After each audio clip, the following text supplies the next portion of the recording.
We know the French aren't afraid to vocalise their opinions. Locals in Paris expressing their discontent over an increase in international tourists during the summer season. Some neighbourhoods have their own way of dealing with extra visitors.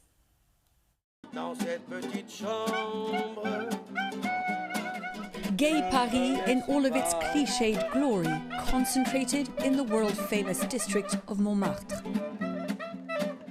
Each year, millions of tourists flock through its narrow streets. Oh, the energy, the art, the architecture. Yeah, there's people from all over. I mean, it's like obviously this is a big tourist draw. So many shops, and the scenery is very nice. The view of the space, the architecture, the individuals, like the gravel streets. But for some, Montmartre is home, and many here are not happy with what some locals are calling the Disneyfication of their neighbourhood.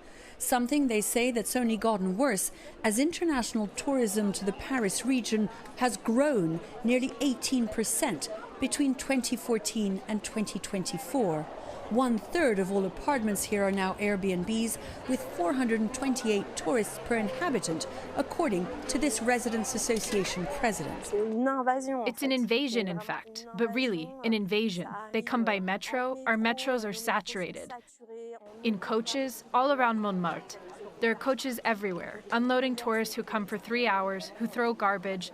Montmartre has become an amusement park. It's become a Disneyland. At the very top of Montmartre, the Sacré-Cœur, the most visited monument in Paris in 2024. But of course, there are so many others. What's changed is that people used to come to the French capital to get pictures of the monuments themselves. Now they come to get photographs of themselves in front of the monument. In fact, there are entire websites devoted to telling you where to go and get your iconic Paris selfie.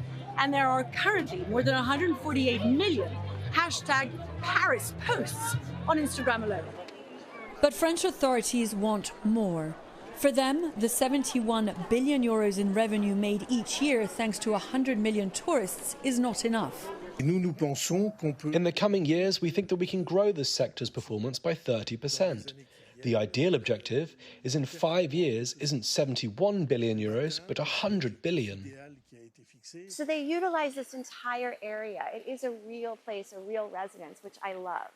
That will mean not just more tourists in Montmartre, but in places like this once quiet square, with tourism now driven by popular culture, like this Emily in Paris tour of the French capital. When I first arrived here, I had to see where they filmed the show before I was giving tours. And there was some graffiti right at the front door of where they shoot her apartment that said, "Emily not welcome." But they've taken it off, obviously.